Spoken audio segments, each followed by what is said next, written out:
They own 51,000 acres on this island, so it's about 16% of the island. It's been in the family for over 150 years. It gets handed down generation after generation, and so it's set up with a trust fund that can pay some of the property taxes, but not all of them. So they end up having to lease out some of the property along the coast down here for some property, to make some revenue, and then some movies as well. I'll tell you a little more about those guys here in a minute, but those guys are my uncles. I wish. Yeah, that'd be nice, right? They're actually your uncles too. So on the mainland, you want to show respect, you would say yes, sir, yes, ma'am. Here in Hawaii, you say yes, uncle, yes, auntie. And so everything's family oriented, right? And so that's how you would address somebody if you wanted to show respect. So they're your uncles too. They're just not going to give us 51,000 acres one day, right? This valley we're coming into is Hanapepe. It's owned by the Robinsons.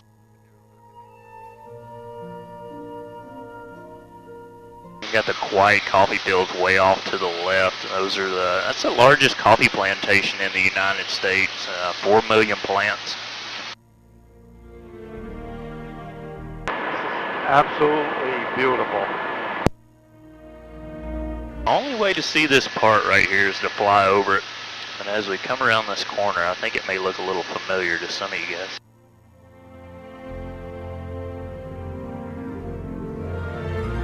Welcome to Jurassic Park, everyone. Yeah. You guys saw Jurassic Park, the first movie? We did.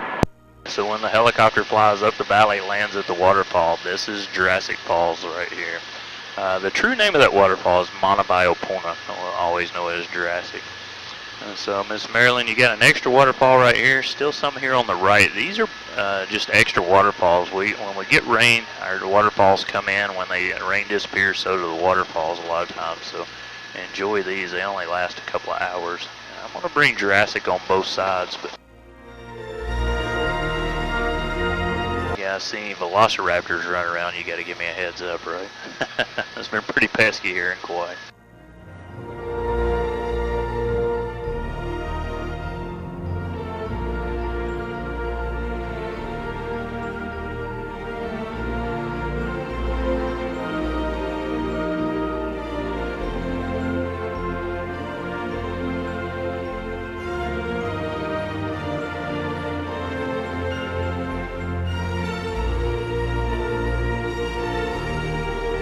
How do you get to that? This is it.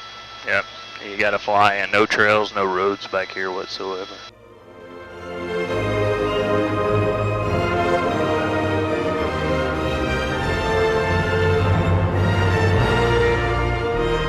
This jungle canopy is, it's thick. You can't make any trails through it. You need some type of heavy machinery to get through this. I've tried. You can go about 10 feet an hour. That's about it.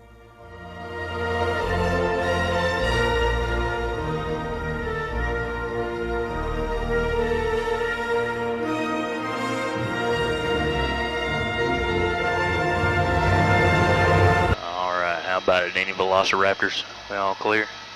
All clear. They'll dress up like chickens here, so beware. Yeah. So one of the real blessings for this island, you kind of hinted on it a minute ago, Peter, is you look around, you don't see anything at all developed back here. This is all private property. It's never been protected. The family has owned it for over 150 years, and to not have touched this is a real blessing, I think, for the island. There is a big drive to keep this island the way it is at the moment, to keep it as natural as possible. Personally, I hope that happens. I think it's a very special place the way it is. And at the moment, we have about 78,000 local residents here in Kauai. What's unique about that is everybody lives on 5% of the island. So that includes resorts and hotels. So 95% of Kauai is still untouched and undeveloped. So that was a really good observation, Peter. It really allows Kauai to be at an advantage as far as hopefully trying to keep that. And so I hope that happens. Now, you don't see a lot of hotels. Not a lot here. Yeah, and you can't. It happens all the time. Back on the mainland, when we want to go somewhere, you just take a weekend trip, jump in your car, and go. You'll find a hotel room. Not so here. Yeah, you may be stuck sitting at the airport the whole time. Yeah.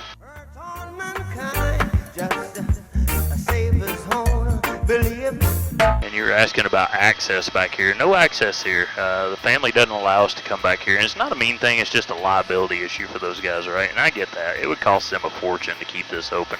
But if you lived here your whole life and you never took a flight, the most of this island you could ever see would be 30%. And that's pretty common, really. Even my history teacher, when I was taking those classes, she had never done a flight, taught history on all these places. This is Olakale Canyon. I'm sorry, go ahead, Peter. No, you would never imagine any of this being here without getting in a helicopter. Yeah. This all still belongs to the Robinson family. One of the neat things right here that really stands out, you can see a lack of vegetation from about right there to the left. Up to the right, I was just kind of telling you a little bit about it, but you see more vegetation. There's usually a rain shower right there.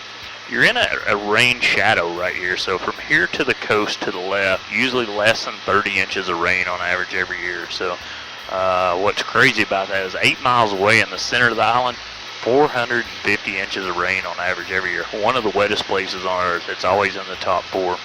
And then when we get to, you see how desert-like and dry and barren it is over here. Cactus grow on this side of the island. When we get to the North Shore, I'll point it out, you'll see how lush and tropical everything is. It gets quite a bit more rain. So when we have normal winds, the rain showers come in on the North Shore, pass over the island. By the time it gets over here, it's depleted. So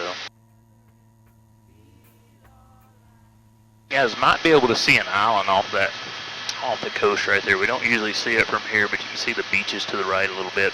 That's called Ni'iau, 17 miles off the coast of Kauai. And that too belongs to the Robinsons. They own that entire island. So it was the first piece of property they ever purchased. The great-great-grandmother, Miss Elizabeth Sinclair, originally from Scotland. She bought that island in 1864 from King Kamehameha IV for $10,000. And so this is their property line right here underneath us, so when we go over it, a little dirt road. She eventually acquired more land here in Kauai, and between the two they have 91 to 92,000 acres all together. The brothers live on the island.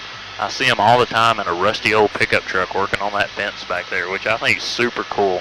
Property's worth over $1 billion, but they try to save every dollar they can to make sure that they can cover the inheritance tax so that they can pass it on to the next generation. So they don't want to let it out of the family. They don't trust that the government would do something good with it, right? So. I love to lay here lazy. We could close a curtain. All right, welcome to the beautiful Grand Canyon of the South Pacific. This is Waimea Canyon.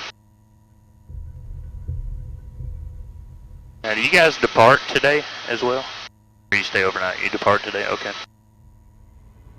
There's a couple of cool things about this part of Kauai that you'll never see. You can't see this anywhere else in the islands. I think you guys would appreciate. All of our islands come from the same source, right? So the same hot spot in the Pacific Plate, as it rotates, creates shield volcanoes. Those build layer after layer, and that's where the islands come from. Kauai's the oldest. Big Island would be the youngest. We're about 5.5, 6 million years old, they estimate.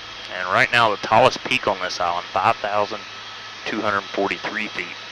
What's crazy about that is scientists agree that Kauai was almost double that height at one time, somewhere between 9,000 and 10,000 feet, so almost double. I can't even imagine that, honestly, but that's because of erosion. We see a tremendous amount of erosion back here underneath us, but because of this erosion, we also see these lines in the canyon walls. Each one of these lines represent a different layer of lava as the island of Kauai was being born after 5.5 million years, layer after layer washing away. It's given us an incredibly beautiful way of seeing how the islands are formed.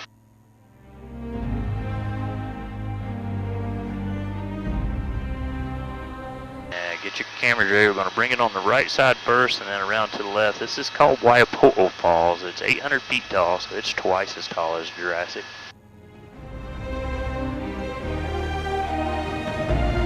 Beautiful this morning.